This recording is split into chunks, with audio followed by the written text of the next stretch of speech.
Hey everybody. All right. It's late, but we got a hike tomorrow, and being the good little Eagle Scout that I am, I'm getting everything ready tonight. So in the morning, I can knock stuff off my bed just now and just grab my bag and go. So tomorrow we're going to be hiking up Mount Scott, which it's the tallest mountain in Oklahoma. And that's really not saying much because Oklahoma definitely isn't known for its mountains. But it's a decent hike. We'll park at a place about 2 miles from the mountain, hike up a mountain next to it, and then go from that mountain up to the top of Mount Scott, and then hike back down, get back to the car. So, but first, we got to get all this stuff into the bag. So I was just going to start off with getting to the mountain. Well, getting to the parking spot to hike to the mountain. But then I figured, well, this is supposed to be like behind the scenes stuff. Like, how do you get ready for the adventure? How do you pack? How do you plan? All that stuff. So I'm going to take you back to the day before where I'm getting ready for tomorrow. So if you saw the video that we did over the 10 essentials, that's mostly what I packed here. And with, a few other things on top of that. So let's just go over what we packed real quick, or what we're going to pack real quick. And then before you know it, we'll be on the road tomorrow. All right, so the only thing that's not pictured here, or that's not on the bed currently, that won't be either on my body or in the bag tomorrow, is the food that I'm bringing. The food, it's in the fridge right now. But this is the clothes that I'm gonna have. I got a long sleeve t-shirt. I got North Face hiking pants. These are called Silkies. These are like little, kind of like swim trunks because they have a liner. These are really common with hiking, with military personnel. Just, little short shorts. Some good hiking socks that I used when I was in the airborne, and some Adidas trail shoes. I've got this hoodie in case the temperature drops on me. I've checked out the weather. It's supposed to be around the mid-50s tomorrow, so I should be plenty warm, but I got this just in case. Also, in case the temperature drops, if you saw the video that I did with the kids over getting ready for the winter, these are the gloves, the beanie, and the neck gaiter that I used in that video.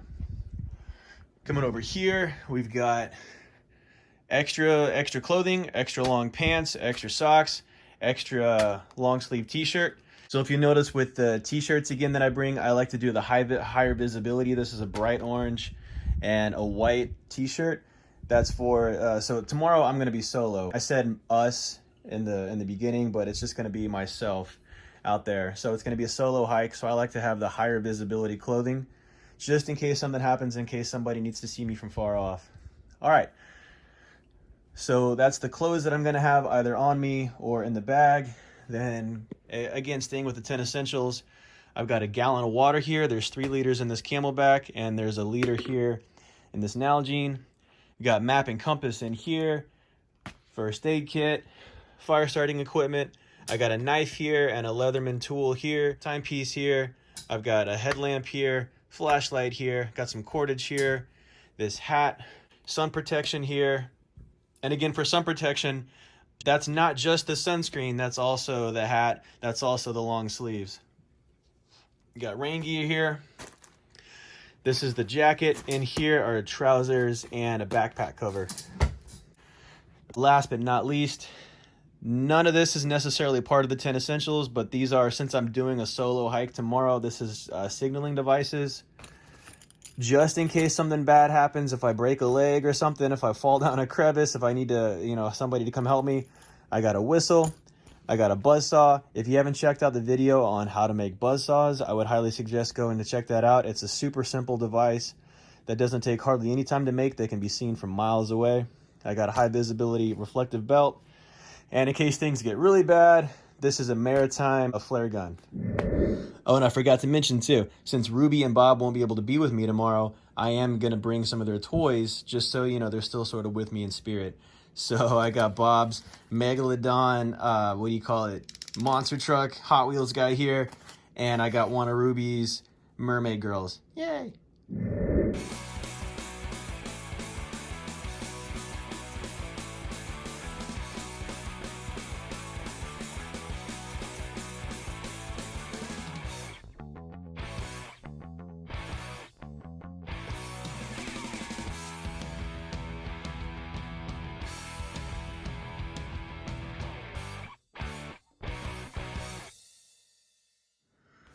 Okay, going super low tech here for this look into the planning phase for tomorrow's hike. I've literally just got the camera set up in front of my laptop right now, but hey, it's all good. I will have maps, of course, physical maps that I'll have with me of all the areas that I'll be tomorrow. So no matter what wrong road I take or any detours I happen to find myself on, I'll always know exactly where I am. It's a pretty short drive. Without revealing exactly where I live, I'm somewhere in the Oklahoma City area. I'm just gonna be taking Interstate 44 southwest, and we'll get to this area here by the town of Lawton. Here is the Wichita Wildlife Mountain Refuge, or excuse me, the Wichita Mountain Wildlife Refuge. There's a whole string of mountains here. They're all pretty short. They used to be very, very, very tall at one point, like literally hundreds of millions, if not billions of years ago. They were on par with the Rockies, even the Himalayas. These were some enormous mountains. But of course, with weathering and erosion over time, currently they're barely, they're just, barely more than hills. All right, turn the terrain view on. So this is the area that I'll be in tomorrow. It's sort of cut in half by this highway right here. So you've got like the west half and the east half. I'll be on the east half. Pretty much the only interesting thing about the east half is Mount Scott. The rest of the refuge is wonderful hiking trails, mountain biking, backpacking areas. And pretty much the only thing going on the east half is Mount Scott. But hey, okay, so I've got the terrain feature enabled on Google Maps here, so you can get a pretty good idea of the elevation we'll be going over. We're gonna come in right here on Highway 49. We're gonna pass Mount Scott actually, and we're gonna go up here to this little tiny parking lot right here. We're gonna park right there, stretch out, get some water. We're gonna do any last minute preparations that we gotta do. We're gonna start here at this parking area, make our way over the terrain. We got a couple of creek crossings here. There's a creek here, and there's another creek here. Neither of them are too much. We're gonna head up this mountain right here, and then it's a pretty straight shot from the saddle up to Mount Scott itself. A quick word on technology. We want technology, we're gonna use technology. Technology is our friend, but we should never become complacent because of technology. We should never become reliant on it, never let it become a crutch for us. So, I'm here using it right now, but I've also got backups. I know how to find my way in the wilderness. I know how to use a map. I know how to use a compass. I know how to read the elevation lines on the terrain right here. It's all stuff we can go over in future videos. So absolutely, technology is our friend. We want to use it, but we don't want to abuse it. We don't want to become reliant on it. Anyway, I'm gonna get to bed. Okay, so alarm just went off 9 minutes ago. I'm getting dressed. Got my backpack right here, just like I packed last night. I need to take care of the dogs and the cats, make sure they've got food and water, litter, everything. Then I'm gonna get on the road. It's about an hour to get to the mountain range. I need some caffeine on the way. Okay, the Big Dipper is right there. And as we know, the Big Dipper points to the North Star.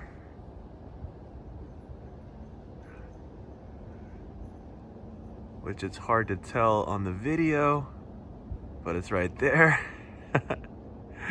So that's north. I need to go southwest. So even the stars are letting me know which way to go this morning.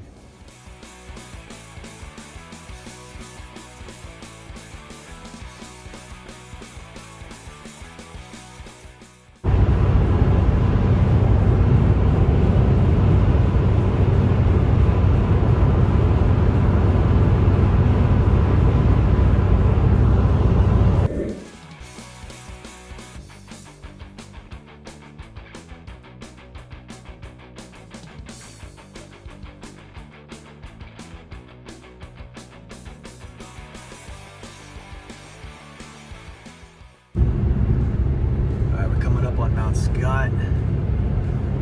I'm driving in towards it from the east right now, but we're gonna go a couple miles past to the west, and that little parking lot that I said, it's about 2 miles past the mountain. So we're gonna park at the parking lot. We're gonna stretch out, hydrate some, and then get on the trail.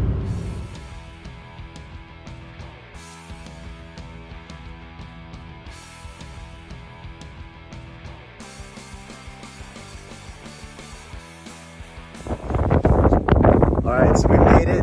We're at the little parking lot, 2 miles west of the mountain. Let me flip the camera around. Alright, so there's Mount Scott right there. It's really windy. It's going to make it a little bit more difficult, but we're all good. The mountain right here, that's the little one I said we're going to climb up on the way to Mount Scott. The little one is actually called Mount Scott's Boy. So we're gonna go up the grass here, up Mount Scott's Boy, and up to the top of Mount Scott. Ooh, it's a lot colder out here.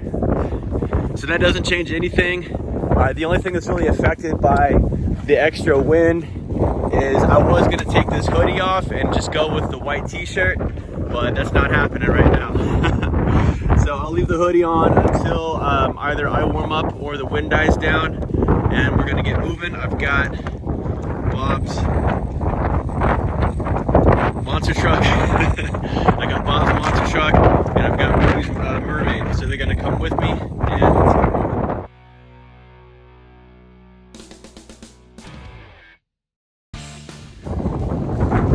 I just wanted to say real quick, so I just got started. I can still see the car.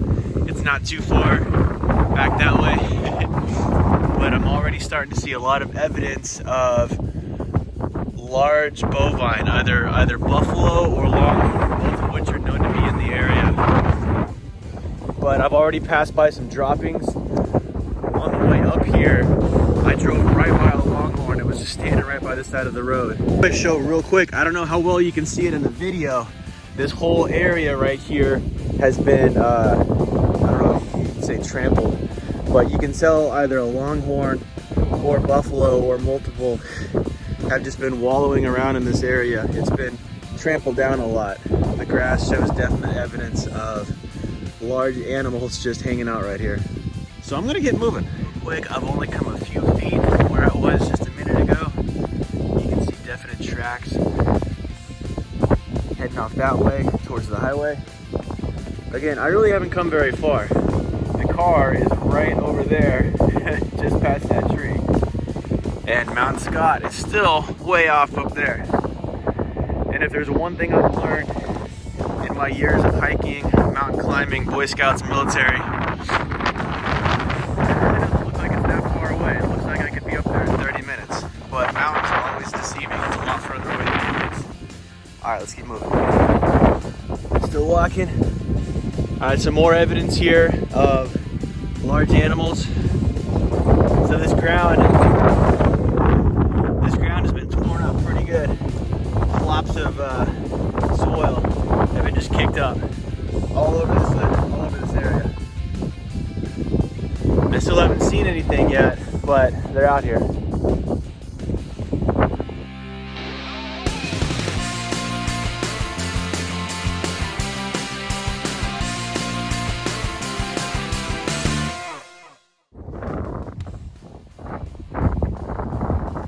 See that?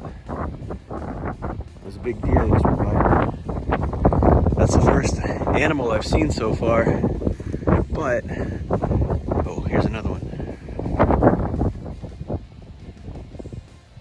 Oh, there's a family. There's a third one.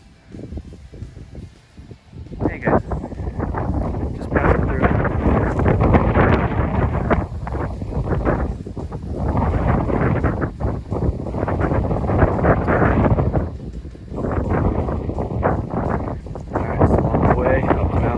And on up to Mount Scott. I've come up to this patch of rough terrain here. Sometimes it's best to try to go around this stuff, but it doesn't look like it's that bad, and it's not that big, so I'm just gonna plow through. All right, still more more telltale signs of either bison or longhorn in the area. I haven't seen anything, but this is a little mud pit basically, and you can see definite signs, footprints, a lot of disturbed earth around here where at least one, probably more, large bovine have been just chilling out here. So I'm going to continue to be vigilant. Aside from that one longhorn I saw from the road and those deer that I just saw a few minutes ago, haven't seen any major wildlife yet, but I know they're out here. All right, literally just a few feet away from where I just was talking about the wallering area, I found this bone, and I just heard sticks breaking over there. Anyway, there aren't any other bones in the area. This one was by itself, so it was definitely brought here by an animal. It looks like it's been picked pretty clean. I'm gonna leave it here out of respect for the wildlife refuge that I'm in, but definitely got to keep on the lookout. Following a game trail, following a game trail. Where's it gonna lead me? I don't know. Going to Mount Scott's boy, into Mount Scott. Hopefully the game trail will take us there. Nice. All right, coming up on Mount Scott's boy. Got some minor little water crossings, and look at this. Some more bones. Look at this. Big lake bones. Wow.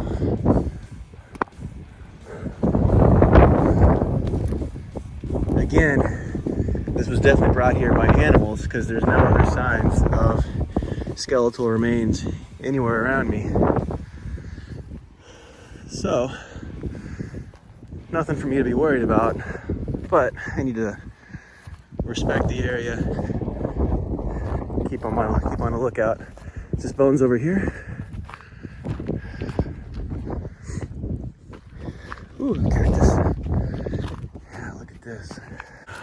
Look at this guy. Wow.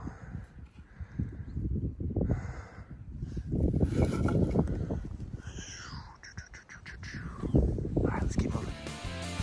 Turkeys. I'm not gonna let me get too close to them. They're pretty big.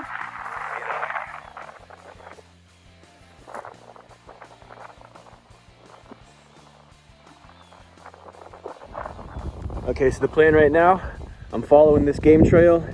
Hopefully it's gonna lead me around that way. I'm about to begin my ascent of Mount Scott's boy. I wanna come in more from this way instead of that way. That looks like a more palatable route to get up to the top. So I'm gonna take this around. Hopefully it leads me to a decent way up. All right, so this is like classic Wichita wildlife refuge. So the ground, the terrain is pretty crappy overall. There's tons of really thick trees, tall grass, spiny, all kinds of nasty stuff. So what you want to do is you want to try to find the veins where the rocks come together and shoot up the side. So I definitely don't want to go up this way. I'm going to keep trying to move around, and hopefully I can find a vein of rocks leading up to the top. Promising yet. And if I remember last time I climbed up Mount Scott's boy from the west, like I'm doing right now, I just gave up after a while and went up through all these gnarly trees. But it looks like, and it's hard to tell on the camera, but it looks like I found a little break in the trees going right up, and that'll lead me up to the rocks. So let's see how it works. Okay, that wasn't too bad. The trees got a little thick there for a minute. The spots where I had to use both hands to get up. Overall, not too bad though, and looks like I got a pretty clear shot up to the top of Mount Scott's boy, and from there, it's a pretty clean shot straight up to the summit of Mount Scott. I'll take this little chance to catch my breath real quick, and I'm gonna downgrade my warming layer. The temperature's getting warmer, and my activity level, my heart rate's pretty high right now, so I don't need to be sweating too much. I mean, it's okay to be a little cool. You don't want to be warm, because of course warmth introduces sweating, and I don't want to be sweating. So, what we used to say in Boy Scouts was you want to be comfortably cool. That's kind of a way to describe it. Like you're not quite comfortable, you're not quite at ease, you're a little cool, but that's good because once you get moving, you're gonna warm up super quick. So, keeping that in mind, gotta drop that hoodie. All right, shouldn't be too much longer now. Whew, getting up there. I don't even know where the car is. It's back there somewhere.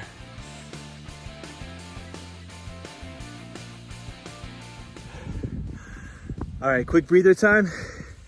I'm almost to the top of Mount Scott's Boy. It's right here.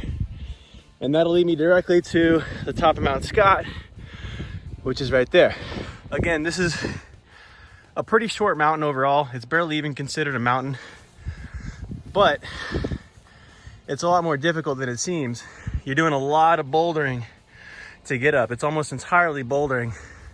So you're not just walking up a trail, you're literally climbing hand over foot for almost every foot of elevation you get.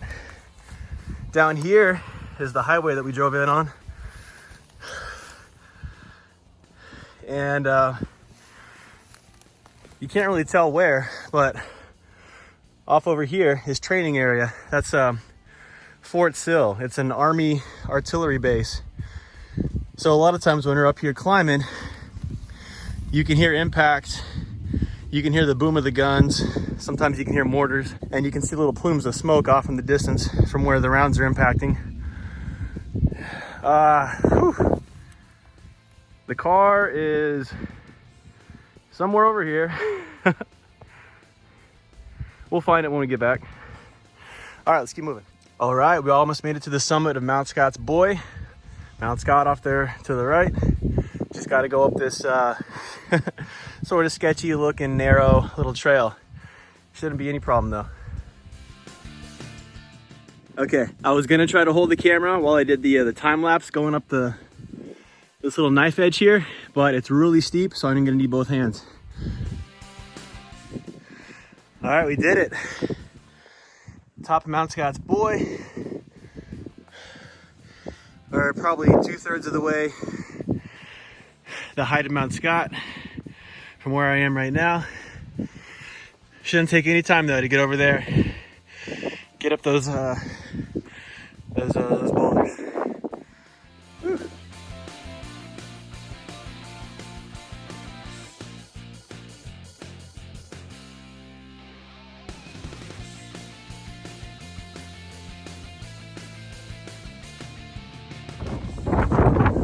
All right, I've made it to the other side of the summit of Mount Scott's Boy. I'm currently on the saddle between the summits of Mount Scott's Boy and Mount Scott. I just saw another deer straight ahead of me. I'm assuming there are more, but I've only seen the one. But still no bison or longhorns like I've seen in the past and saw all the droppings and all the signs of. Anyway, here we go.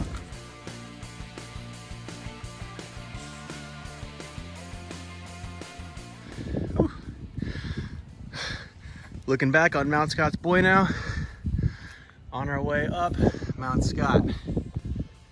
Pretty good climb. Oh man, okay. I'm glad I took that hoodie off. It's still cold out, but my body is warm. My heart's going, I'm breathing heavy. I'm most of the way up Mount Scott. This is one of those fall summits. I know I'm not actually close to the summit yet. This is one of those fall summits where it looks like you're close to the top and then you get to the top of it and there's like 4 more to go.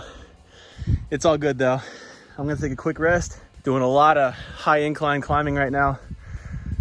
Heart's going. One of the nice things, I mean, I sure do wish my kids were here with me, even though, I mean, to be honest, they're not physically capable of doing a hike like this yet.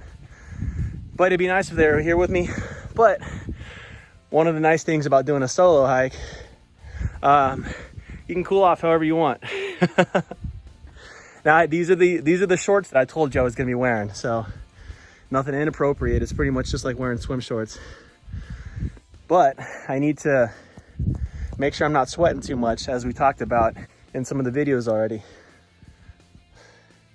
You know, sweating too much will lead to discomfort, evaporation, cooling, all that stuff that we talked about. Bags right there, hats right there.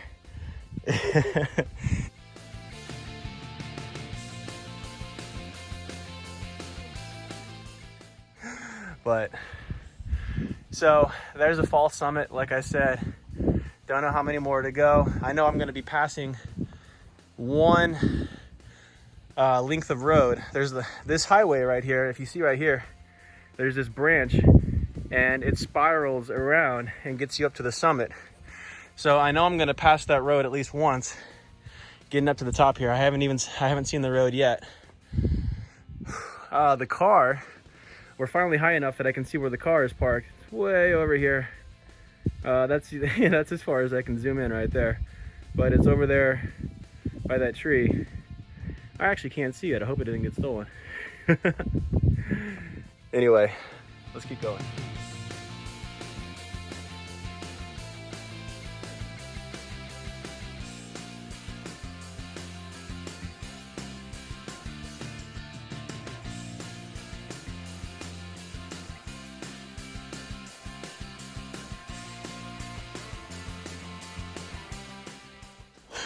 All right, Mount Scott is really making me earn it right now. Like I said, it's very true that this is a pretty short mountain, but you keep finding yourself in super thickets like this, or bouldering up ridiculous boulders like that. Anyway, you just gotta keep moving. All right, just taking a quick stop. I was gonna push all the way to the summit. I know it's right up there. I heard some voices from people who had driven up there a few minutes ago, so I know I can't be too far. But I found some more trash, and you know, every time we find trash, we want to make sure we take care of it. So just stopping real quick.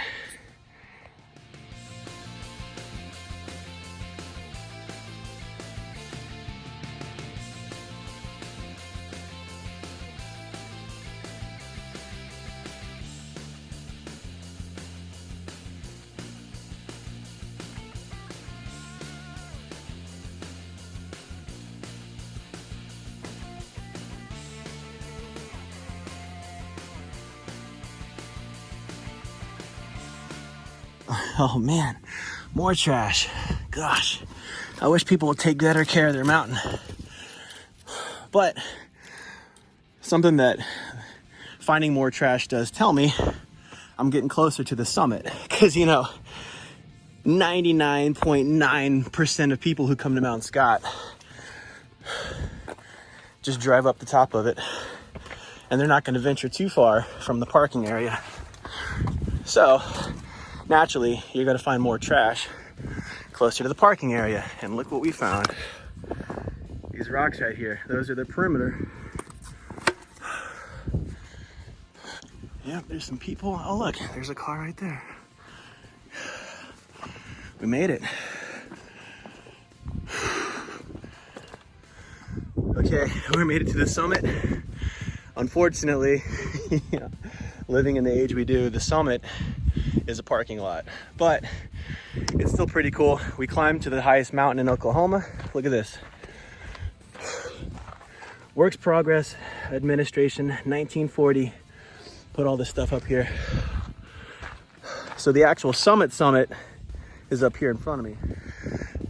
Got a little bit more hiking to do, but we're just gonna we're gonna take the easy route. We're gonna go up the road. Right up here, it looks like those people might be standing on top of it right now. There's a rock that has a stamp on it with the official elevation as cited by the Works Progress Administration. Let's go check it out.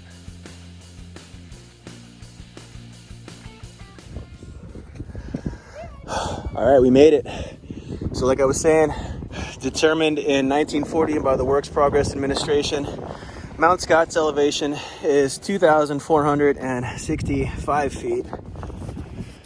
Again, it's really nothing when compared to other mountains around the US that are, some of which are literally 10 times the height. But this is a good, you know, little day hike. The car is somewhere over there, you know, past Mount Scott's Boy. There's that little parking lot. I still can't see the car. I'm hoping it's, you know, hasn't been stolen.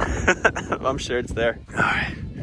So now, you know, we're officially at the summit. No more false summits because we have a full 360 panorama of the area around me. Like I said, since Ruby and Bob couldn't be here with me today, I still brought some of their toys, so they're here with me in spirit. All right. Now, just real quick, since we're at the summit, since my activity level has dropped down, my heart rate's going down, my body temperature is going to start decreasing, and because I'm exposed from all different directions to the wind, I'm going to bundle up just for a little bit while I enjoy my little summit break. But you know, as soon as I get started back down the mountain, it's going to be hat, and I'm going to take this off because I don't want to be too hot. The next hike I want to do up here, I'm not sure the name of it, I'll have to look it up on the map, but it's this peak right here. And again, unfortunately, Bob and Ruby won't be able to do that with me, so that'll be one of the times that they're with their mom and it's just me. Of course, I'll bring them with me in spirit. I'll choose some different toys for them next time. But you know, I am still acting like they're here with me in spirit. Normally, one of the traditions that some of my buddies and I have, when you get to the summit of a mountain, you have a beer up there. But since my kids are with me in spirit, I'm not gonna be having any beers. Okay, but I'm not gonna be up here too long. I don't want my body temperature to lower too much. I don't want my muscles to start contracting and, you know, tightening back up. So I'm gonna enjoy my little summit break, but not too much. Again, it's a summit, but it's really not that big of a deal. This is the tallest mountain in Oklahoma, but it's actually not the highest point in Oklahoma. So as you go west, you get into the Panhandle, and the state, the elevation just, you know, gradually increases. There's an area of the state called Black Mesa, which actually has the highest elevation, but this is technically the highest mountain in the state. So take it. Okay, break time's over. Let's get going.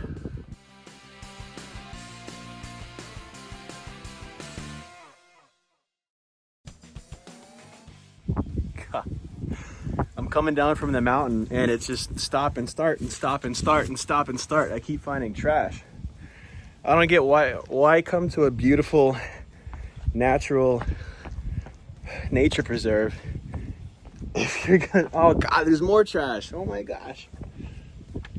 I don't have enough room in my bag for all this stuff. Look at this.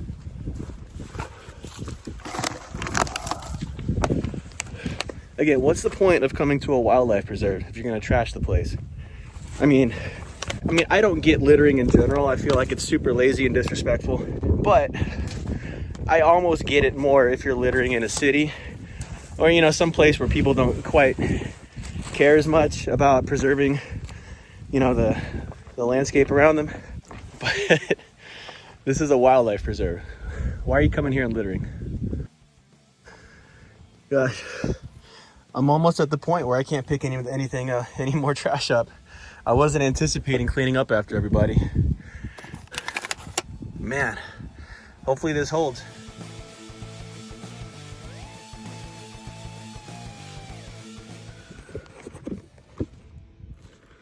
Still on the way down. Something I wanted to mention, if you're planning on going out and doing some mountain hiking of your own, totally great. You know, make sure you do your due diligence, make sure you plan ahead, you know where you're going, all that stuff that we've talked about in the other videos. One thing to keep in mind that is particular, specific to mountain climbing, something that might surprise a lot of people. Most accidents, most injuries, most fatalities, you know, mishaps that occur on a mountain are when you're coming down from the summit. Now, that has a lot to do, of course, with your physical exertion, how exhausted you are physically, but also it's got a lot to do with your mental capacity.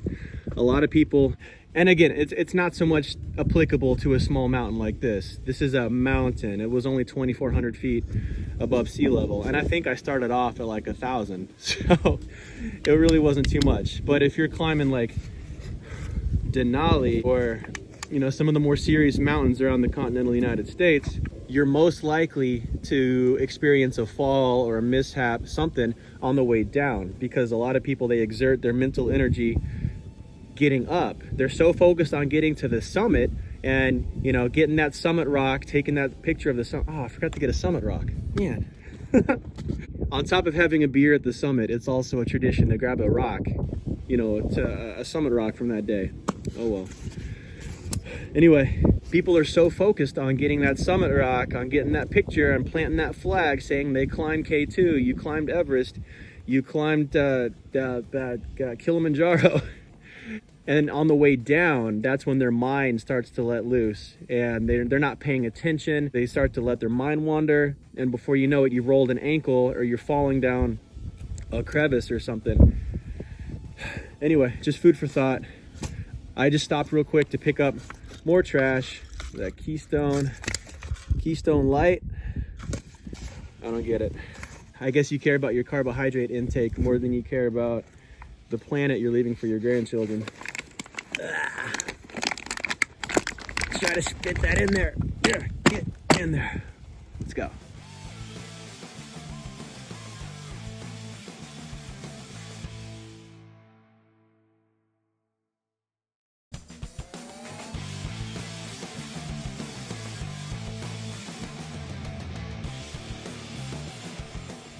All right, so I'm running a little behind schedule with all that trash I picked up, and I ran into some pretty rough terrain that I'm just coming out of. It was back there. It's like this area right here. If you could just expand that to the entire, you know, plane of vision that you've got. That's what I was just walking through. Anyway, but I just came across this opening, and I see this vein of rocks that looks like it might head all the way down to the highway, which I might take that because I'm running a little bit behind. I'm not going to go back the way I came. There's no reason to climb back up over Mount Scott's Boy. I can just go around since I'm not worried about elevation anymore. So we're going to go around here, take this vein down, and see where we end up.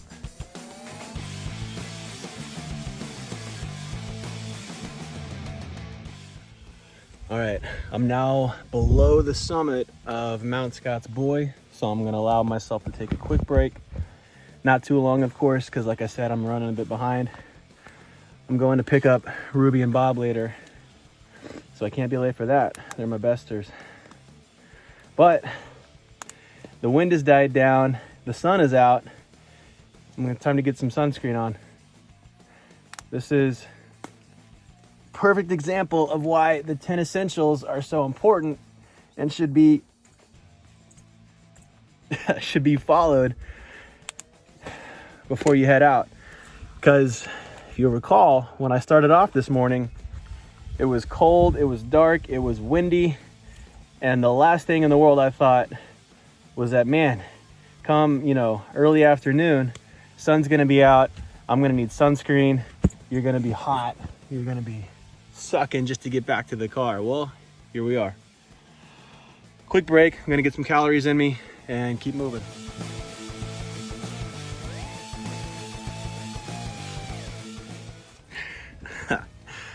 Mountains are always deceiving. So it looks like I found a pretty easy path to get down to the highway if I just follow this. And you know, it might be. In my experience with the mountains though, everything is always bigger than what it seems, farther away than what it seems, and typically harder than what it seems. But I'm starting to make better time now. That's Mount Scott's Boy, Mount Scott in the rearview mirror. I got that highway in my sights. Let's go.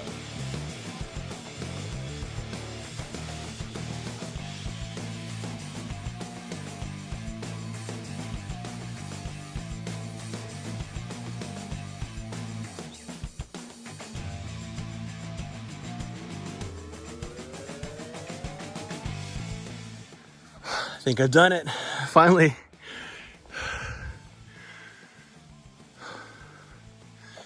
Mount Scott just kept making it hard on me, but this vein looks like it leads right down to the highway right there. So I know taking the highway back is It's kind of cheating. I might walk on the grass next to the highway to make it somewhat more legitimate. But I need to make up some time here. All right, so that'll do it. I got Mount Scott behind me. Mount Scott's boy. I'm walking next to it right now. I'm on the highway. There's really no good way to walk next to it. But hey, we did it. We climbed Mount Scott's boy. We climbed Mount Scott. Highest mountain in Oklahoma. Not the highest point in Oklahoma. Still pretty good though. The things I wanted to emphasize with this video is the 10 essentials, proper planning for your trip, and proper layering of clothing and, preparation for cold weather camping just in general. Whenever I was climbing up Mount Scott, I downgraded down to my t-shirt here. And I'm really glad I did that. Then when I got to the summit, I put the hoodie back on and I switched the hat out for a beanie because it was a lot colder up there and my activity level was a lot lower.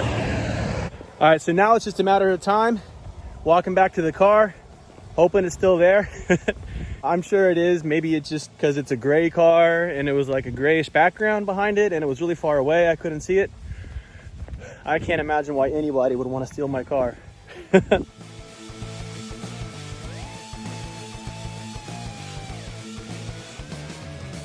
Oh man, it finally happened. After hours out here and seeing tons of signs of bison and longhorns, but not actually seeing one, I'm finally walking back by that longhorn I drove by on the way here. I'm not gonna get too close and I'm not gonna stop moving probably. You can't even hardly see it on the video. He's back there. Where'd you go? There you are. He's just standing there. I wonder how long he's been there. Hey, big guy. You're beautiful.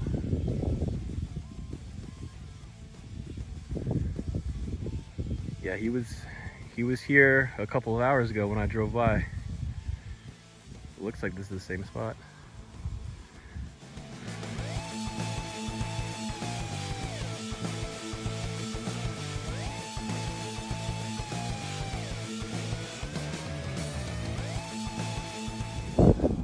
All right, so just so I don't take the whole way back on the road, I found a nice spot where I can cut into the grass and the terrain isn't absolutely horrible. So up until literally just about now, the terrain on the right side of the road was just straight vertical and nothing but awful gnarly trees. But it looks like I can cut up here, head up that little hill, and the car, assuming it hasn't been stolen, should be just maybe not even a quarter mile away. Hopefully.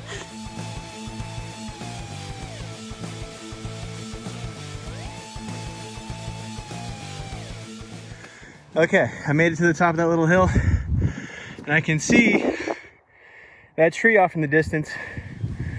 That was at the parking lot where I parked. So we're almost there. Made it. Back in one piece, no broken bone, and I brought back a whole bunch of trash too. So I consider that a win. Just need to stretch out. I'm getting a little bit of a cramp in my hamstrings, so I just need to stretch out before I drive back home.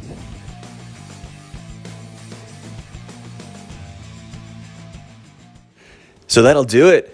It was a good hike, good planning, good execution. I made it back with enough water. I made it back with a lot of trash. Man, I mean a lot. Unfortunately, it got to the point that I had to start leaving trash there on the ground because I just didn't have any more room in my bag. So my most sincere apologies to the Wichita Wildlife Refuge, but there's still some more trash for you guys to pick up.